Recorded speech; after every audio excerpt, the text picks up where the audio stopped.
ഇത് നമ്മുടെ വീട്ടിലുണ്ടായ ചാമ്പയ്ക്കയാണ്. ചെറിയ പുളിപ്പും കഴിക്കാൻ നല്ല മധുരമുള്ള ചാമ്പയ്ക്ക. അപ്പോൾ എനിക്ക് തോന്നി ഇതുകൊണ്ടൊന്ന് അച്ചാറിടാവുന്നു. ചാമ്പയ്ക്ക നന്നായിട്ട് വൃത്തിയായിട്ട് കഴുകി വെള്ളം വാലാനായിട്ട് ഒരു അരിപ്പയിലോട്ട് മാറ്റി വെക്കണം. അതിനുശേഷം നമുക്ക് ഒരു പാത്രത്തിൽ ഒരു 1.5 കപ്പ് വെള്ളം തിളപ്പിച്ച് വെക്കണേ. നന്നായിട്ട് വെട്ടി തിളപ്പിക്കണം. എന്നിട്ട് ചാമ്പയ്ക്ക അതിൻ്റെ അകത്തെ കുരുവും ഞെടുപ്പും എല്ലാം കളഞ്ഞിട്ട് അകത്തൊരു സ്പോഞ്ച് പോലൊരു ഭാഗമുണ്ട്, ആ ഭാഗവും കളഞ്ഞ് വൃത്തിയാക്കി എടുത്ത് വെക്കണേ. എന്താണെന്നറിയില്ല, നമ്മുടെ വീട്ടിലെ ഈ ചാമ്പയിൽ ഒരു കുരു പോലും എനിക്ക് കിട്ടിയില്ല.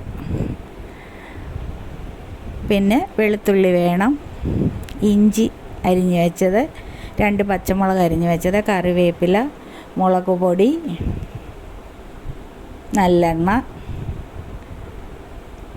ഉലുവാപ്പൊടി, മഞ്ഞൾപ്പൊടി, കടുക്, ഉപ്പ്, കായപ്പൊടി, ശർക്കര, വിനാഗിരി ഓർഗാനിക് വിനീഗറാണ്. ഏത്തപ്പഴത്തിൽ നിന്നുണ്ടാക്കിയ വിനീഗറാണ്. അതാണ് ആ കളറ്. അങ്ങനെ ഇൻഗ്രീഡിയൻസ് എല്ലാം സെറ്റാക്കി വെച്ചതിന് ശേഷം നമുക്ക് അച്ചാറുണ്ടാക്കാൻ തുടങ്ങാം. ഒരു ചീനച്ചട്ടി അടുപ്പിൽ വെച്ച് തീ കത്തിക്കണം. ചീനച്ചട്ടി നന്നായിട്ട് ചൂടായി വരുമ്പം അതിലേക്ക് നമുക്ക് നല്ലെണ്ണ ഒഴിക്കാം.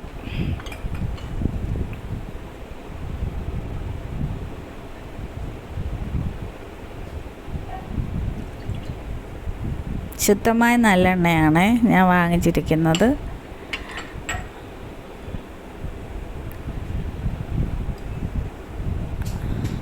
നല്ലെണ്ണ ചൂടായിട്ട് വരുമ്പം അതിലേക്ക് കടുകിട്ട് പൊട്ടുമ്പോഴത്തേക്ക് നമുക്ക് അടുത്ത ഇൻഗ്രീഡിയൻസ് നമുക്ക് ചേർക്കണം.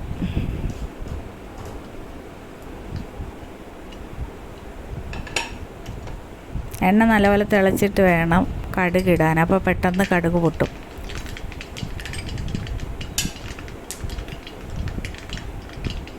അതിനുശേഷം നമുക്ക് അരിഞ്ഞ് വെച്ചിരിക്കുന്ന ഇഞ്ചി അതിലേക്ക് ഇടുക. ഇഞ്ചി ഒന്ന് ചെറുതായിട്ടൊന്ന് വഴന്ന് വരുമ്പോഴാണ് നമുക്ക് വെളുത്തുള്ളി അതിലേക്കിടണം. ഇഞ്ചി മൂക്കാൻ ഇച്ചിരി താമസമുണ്ട്, അതുകൊണ്ടാണ് വെളുത്തുള്ളി അത് കഴിഞ്ഞിട്ടിടുന്നത്.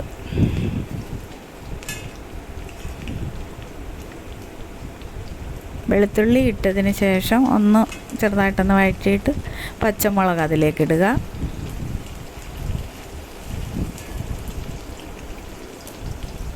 അതിനുശേഷം കറിവേപ്പിലയും കൂടി ഇട്ട്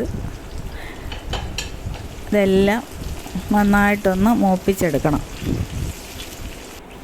എണ്ണയിലത് നന്നായിട്ടൊന്ന് മൂത്ത് വന്നു കഴിയുമ്പോൾ നമുക്ക് അരിഞ്ഞ് വെച്ചിരിക്കുന്ന ചാമ്പയ്ക്ക അതിലിട്ട് നന്നായിട്ടൊന്ന് വഴറ്റി എടുക്കണം. ഇത് വഴറ്റിയെടുക്കുന്നത് അല്ലെങ്കിൽ പെട്ടെന്ന് ഇത് ചാമ്പയ്ക്ക ഫെർമെൻ്റായിട്ട് പോകും. അതുണ്ടാവാതിരിക്കാൻ വേണ്ടിയിട്ട് എണ്ണയിലിട്ടൊന്ന് വഴറ്റിയെടുക്കുന്നത്. അപ്പോൾ കേടാവാതെ കൂടുതൽ നാളിരിക്കും. എന്നിട്ട് ആ വഴറ്റിയതെല്ലാം ഒരു പാത്രത്തിലേക്ക് കോരി മാറ്റി വെക്കണേ. എന്നിട്ട് നമ്മൾ സ്റ്റൗ ഓഫ് ചെയ്യണം. ഓഫ് ചെയ്തിട്ട് വേണം മുളക് പൊടി ഇടാൻ, അതിലേക്ക് പൊടികളെല്ലാം അതിലേക്ക് ഇടാനായിട്ട്. കാരണം അല്ലെങ്കിൽ എണ്ണ തിളച്ച് കിടക്കുന്നതായതുകൊണ്ട് പെട്ടെന്ന് പൊടികൾ മൂത്ത് പോകും.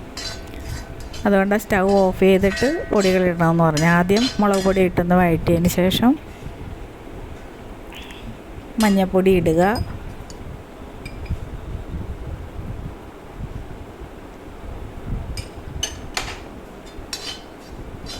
മഞ്ഞൾപ്പൊടി ഇട്ട് ഒന്ന് ഇളക്കി കഴിഞ്ഞിട്ട് അടുത്ത ഇൻഗ്രീഡിയൻറ്റ് ഉലുവാപ്പൊടി അതിലേക്കിടുക.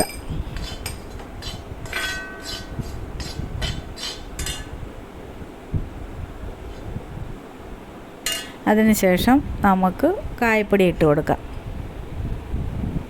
ഇതിന് വേണ്ടുന്ന ഇൻഗ്രീഡിയൻസ് എല്ലാം ഞാൻ വിശദമായിട്ട് ഡിസ്ക്രിപ്ഷൻ ബോക്സിൽ കൊടുക്കുന്നുണ്ട്. എല്ലാവരും അത് വായിച്ച് നോക്കണം. എന്നിട്ട് വേണം ഇത് ഉണ്ടാക്കാൻ തുടങ്ങാനായിട്ട്. അതിനുശേഷം ഉപ്പിട്ട് ഒന്നുകൂടെ വഴറ്റുക.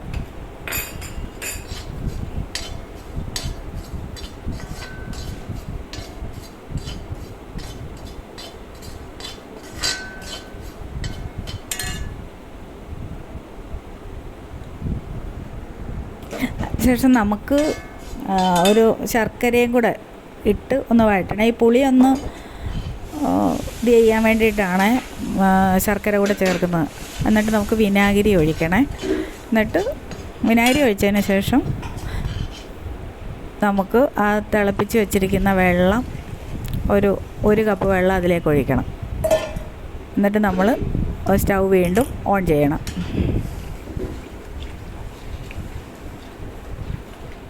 സ്റ്റൗ വീണ്ടും ഓൺ ചെയ്ത് അത് നന്നായിട്ടൊന്ന് തിളച്ച് എണ്ണയൊന്ന് തെളിഞ്ഞ് വന്നു കഴിയുന്ന പരുവത്തിന് വരെ എടുക്കണം. വന്നു കഴിയുമ്പോഴത്തേക്കിന് നമ്മൾ നേരത്തെ വറുത്ത് മാറ്റി വെച്ച ചാമ്പയ്ക്കയും ബാക്കി ഇൻഗ്രീഡിയൻസ് എല്ലാം കൂടെ ഇതിലിട്ട് നന്നായിട്ട് ഒന്ന് ഇളക്കിയെടുക്കണം. എണ്ണയൊന്ന് ചെറുതായിട്ട് ചാമ്പയ്ക്ക ഇട്ടതിന് ശേഷം ഒരുപാട് സമയം നമ്മൾ അതിലിട്ട് തിളപ്പിക്കേണ്ട ആവശ്യമില്ല. കാരണം കൂടുതൽ സമയം കിടന്നാൽ ചാമ്പയ്ക്ക ഒരുപാട് വെന്ത് പോവും. നമ്മുടെ അച്ചാർ റെഡിയായി വന്നിട്ടുണ്ട്. നല്ല സൂപ്പർ ടേസ്റ്റുള്ള അച്ചാറാണ്. കുഞ്ഞുങ്ങൾക്കൊക്കെ കൊടുക്കാൻ സൂപ്പറാണ്. എല്ലാവരും ഉണ്ടാക്കി നോക്കണം.